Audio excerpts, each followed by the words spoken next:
May the words of my mouth and the meditation of all our hearts be acceptable to you, O God, our strength and our Redeemer. Amen.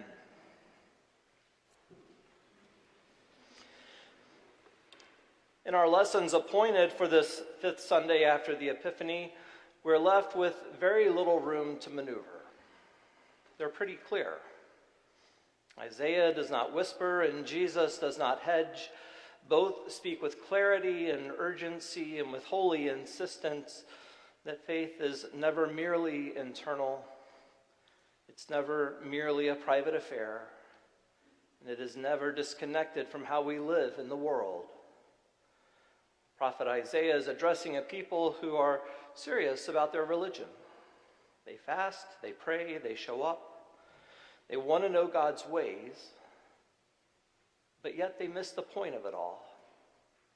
Even with all their religious devotion, God says, I see your worship, but I do not see justice. I hear your prayers, but I hear the cries of the oppressed more loudly. You see, the problem is not that the people are irreligious. The problem is that their religion has been severed from their neighbor. So God asks the people of Israel and us a piercing question: is this the fast that I choose? The fast that God chooses looks remarkably like Jesus' description of the reign of God: to loosen the bonds of justice, to undo the thongs of the yoke, to let the oppressed go free, to share our bread with the hungry, to bring the unhoused into our homes, and to clothe the naked. Then and only then does God promise that our light will shine forth like the dawn and that healing will spring up. Then we will call and God will answer us. Then we will call for help and God will say, here I am. This is not metaphorical. This is not spiritualized language. This is concrete and embodied and costly love. This is faith that leaves the beauty of the sanctuary and takes on flesh in the streets and in our homes, in public policies and budgets and in our relationships. Pay attention to what the prophet is saying. God's nearness is not a reward for correct belief alone. God's nearness flows from a life that is aligned with God's justice and mercy. When we choose to live the way that God calls us to live, the distance between heaven and earth collapses. God is found in the very acts of liberation and love that we are commanded to embody. When Jesus talks about this same vision, he presses it even further. You are the salt of the earth, he says. You are the light of the world. Not you might be, not you could be someday, but you are. Salt in the ancient world was precious and costly. Salt preserves life. Salt gives flavor. It heals wounds, and yes, it even starts fires. Salt intensifies heat, and it sparks transformation. In the gospel today, Jesus is saying that we're meant to be catalytic. We're meant to disrupt decay. We're meant to bring warmth where things have grown cold, and to ignite hope where despair has settled in. Salt that stays safely in the salt box does nothing, just as a light hidden under a basket helps no one. Faith that never risks, that never challenges, that never costs us anything is salt that has lost its saltiness and is no longer able to start a fire or transform the world.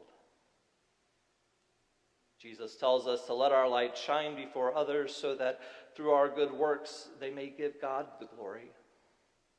Not to praise us, not so that our church may look successful, but so that God's reign becomes visible and trustworthy in a deeply fractured world. And make no mistake about it, The world is doing its best to form us into a very different image. The wisdom of this world leads to division by race, by class, by nationality, by politics, by fear. The world tells us that some lives are disposable, that scarcity is inevitable, that compassion is weakness, and that the suffering of others is not our responsibility. The world tempts us to harden our hearts, to blame the vulnerable, and to protect what we have at all costs. But Jesus calls us to a different way of living. He calls us to lives that are closer to God and to one another. He calls us into a way of life that looks foolish to the world, but is wisdom within God's realm. A way of life where greatness is measured by service, and power is expressed through love, and where holiness is inseparable from justice. Isaiah tells us exactly what this life looks like. Feed the hungry, house the unhoused, clothe the naked, free those who are crushed by unjust systems. These are not optional ministries for a few specially passionate Christians. This is the fast that God chooses, and it is the worship that God recognizes. But here's the thing. We cannot do these things while we remain unchanged ourselves. To live in this way means choosing to live differently than the way the world lives. It means loosening our grip on comfort and power and control. It means speaking truth to power even when it costs us. It means standing with those the world ignores or despises. It means refusing the lie that silence is neutrality, for we know that silence is complicity, and that silence always stands on the side of power. When the people of God stand up and choose justice, God promises something extraordinary. You will be like a watered garden, Isaiah says, like a spring of water that never fails. In a dry and weary and an increasingly dangerous land, that's good news. It's here that communities are shaped by God's love and become places of life and refuge and renewal.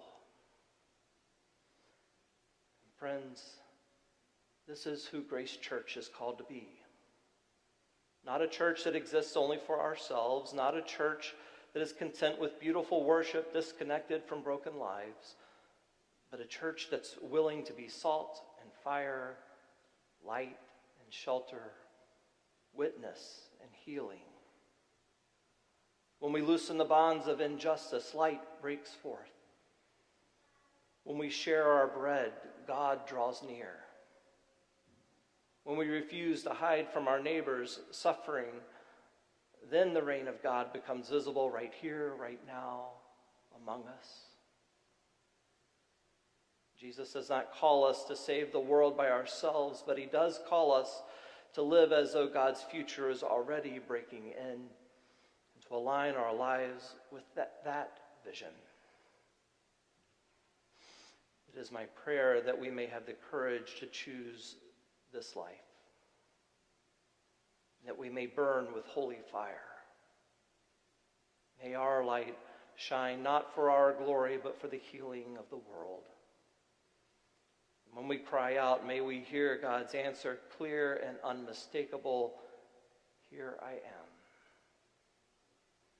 Amen.